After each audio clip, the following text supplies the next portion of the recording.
The dispute surrounding the exclusion of Arise SA from the national ballot in the upcoming elections is still in question. The party is taking its challenge to court ahead of the general election next month. Arise SA will be on the provincial ballot but will not appear on the national and the regional list as things stand due to non-compliance with Independent Electoral Commission regulations. Now, to give us an update on this, we're joined by Arise SA President Mpho Dagada. Thank you so much for your time and good morning. Morning, and thank you so much for having me. Can you clarify the specific reasons behind Arise SA's removal from the national ballot, especially since you claim that you were completely up to par with everything required? So yeah, we found it to be very odd as to why we were removed. So what happened was we were actually on the national ballot as well. And that's, I think, one day later, we were then removed. We then went to the IEC, we marched and we picketed to find out why we were removed. And they didn't have any answers for us. So we then went to the electoral court. The matter will be heard on Monday. We are, however, on the provincial ballot, so we are on all 9 provinces. But on Monday, we're going to court to be able to hear why were we not on the national ballot, as we did meet all requirements to be on both the national and the provincial ballot paper. Yeah. Now, how did the Electoral Commission of South Africa respond to your allegations of maladministration leveled against them? So firstly, they apologized. They said that they've been having administrative issues when we brought out the fact that we were on the paper for national and we weren't. And for us, we were a little bit concerned to say that we're moving towards a very powerful and strong election in our country where many young people are going to be voting for. In fact, majority of the youth are going to be voting that we've ever seen in this country. And we're seeing these sort of things to be hindrances and disturbances. Arise South Africa is a political party that's loved by many young people. I myself am a youthful president. I'm actually the youngest presidential candidate within our country. So we find this to be very discouraging for young voters that want to vote, and even the older voters that are saying we want a fresh new perspective. We want the youth outlook. We want somebody who will be able to bridge the gap between the old generation and the young generation, and South Africa's majority youth, and really bring in the country and move forward in unity. And that's what we offer as Arise South Africa. And we believe that after Monday we will be on all 3 ballots. So we look forward to making sure that the voters are able to vote for us on all 3 of these options. Yeah, why do you believe so? I think for us, really, where the country is, the country needs youthful leadership. That's very important. If you look at our country, we are majority youth. The majority sits between 18 and 35. That's also where the biggest unemployment rate actually sits. In this country, we have this huge issue where pensioners are sitting in government and the world is moving so fast and agile and changing. I mean, the speed of data, robotics, artificial intelligence, machine learning, computational thinking, all these advances need young people, agile people, leadership that understands how to move with the times. Because where we are as South Africa, we're very far behind as to where the world is. And that's why we see this gap in unemployment, this gap in the poverty rates, and we need to catch up. So we need to be able to have a generational mix within Parliament, within the provincial legislators, a good mix of young people as well as the old as well, because right now we only have the pensioners. You know, the average age is 60 in Parliament. It doesn't make sense. So we want to have a good mix that's going to work for our country, where we have the you people, young people thinking, and also the old people coming together to solve these big challenges that we have as a nation. Let's talk about transparency. Do you think that the processes of the IEC, especially pertaining to the vetting and the selection of political parties, is fair?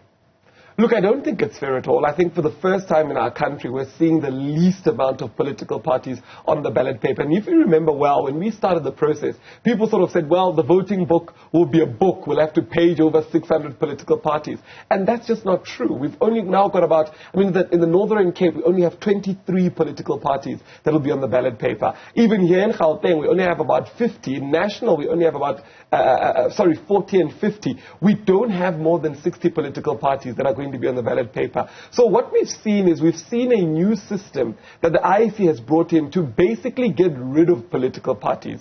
And even ourselves as Arise South Africa, being a new political party, we're not funded by any white monopoly capital or any funders out there. These are young people that said, we'll put in our own money to make sure that we get on the ballot paper and ensure that we bring about this so needed change. And what we had to see and the hurdles of collecting the signatures, we had young people going on the ground, we went all around the country, country, ensuring that we get enough signatures to enter. And not only that, the big deposit of 750,000, we find that to be a bit of a deterrent, because as young people, as Arise South Africa, without getting any funding, we had to raise that ourselves. I had to put in money as myself, as capital. Young people had to put in money to a point where we're saying we're doing this because we realize that the future of our nation is in jeopardy if we don't actually stand up and do something.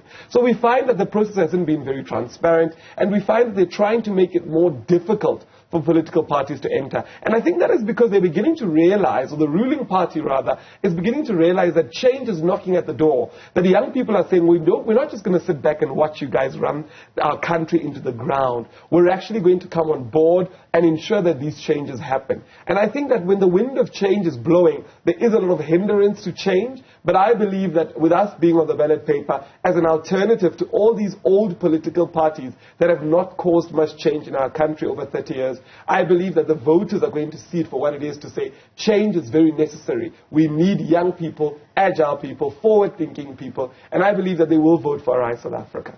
Now, are you confident that the Electoral Commission is open to re-evaluating Arise SA's candidacy in the national ballot? Yes, we're very confident. On Monday, we're going to actually be going to court, and it's going to be all online. The whole country will be able to hear and see as to what's going on. So we believe that the matter would not be sitting in court if it wasn't at this stage. And also what we're beginning to realize as well is that a lot of these processes and procedures that they've put in place, a lot of them have been very hostile to new political parties. How so? It's as though there's an agenda to say new political parties shouldn't be there. In terms of, when we call and we try and inquire what's going on, when we go to the offices, a lot of the attitude of the IEC has been very hostile to say that they're not very open or welcoming to new political parties. And we as Arise South Africa have been able to push through those boundaries to say, look, regardless of the hostility that we're seeing, we're still going to be able to ensure that we do so. So we believe that we will be victorious on Monday when we do sit for that court hearing. Why do you think this is? You speak of hostility towards new political parties. What's your position on this particular matter? Look, I think the truth of the matter is that the IEC has been compromised in one way or another. And I think we're seeing it with a lot of the things that they are doing. They're now taking the MK to court. There's a lot of political parties that are going to court. When we counted, it was about 20 new political parties that are disgruntled and still going to court. And we think that the issue here is that they're trying to have the least amount of political parties on the ballot paper so that people are forced to sort of vote for what is already there, the old legacy political parties.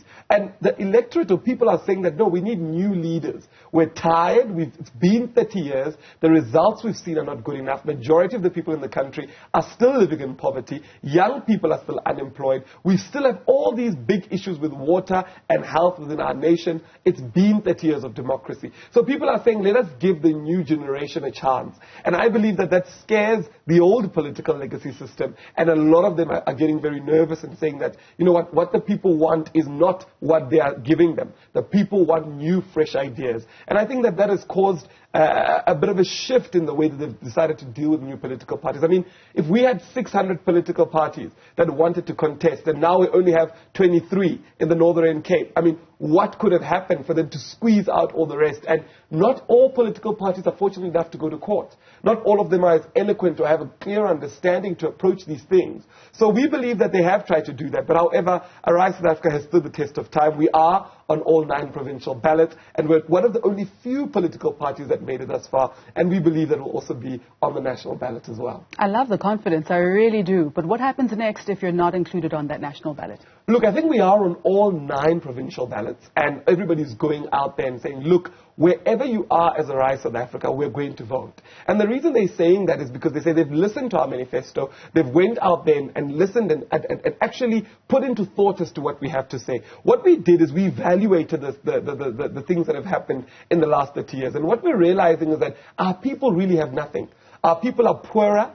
They're more frustrated. Young people's education is not even working for them. They're unemployed. In fact, many of our people are disgruntled and in a state of hopelessness. And what we're saying to them is that to say, after 30 years, a country like South Africa, which is one of the richest countries in the world in terms of minerals, we have over 2 trillion worth of minerals in this nation. And every day we see trucks leave our country, they leave with minerals, and there is no change. Manufacturing is not happening, new factories are not being built, people's healthcare is only deteriorating, we're seeing that people are poorer, they have less money to spend, our educational system is crumbling, young people are striking every day. We have all these issues that people are saying we need to see change. And that's why people are saying we're going to vote. So we believe the electorate will be able to vote for us in all 9 provinces that will be leading there. And we also believe that in national as well. But if we don't make it through the court case, we are there on the provinces. And that's the important thing, that we still have an opportunity to see a new government ruling within the 9 provinces. And we believe that people will be voting for us. All right. Thank you so much, Mpho. Arise SA leader Mpho Dagada. Let us know your thoughts on X. We are at Newzroom 405.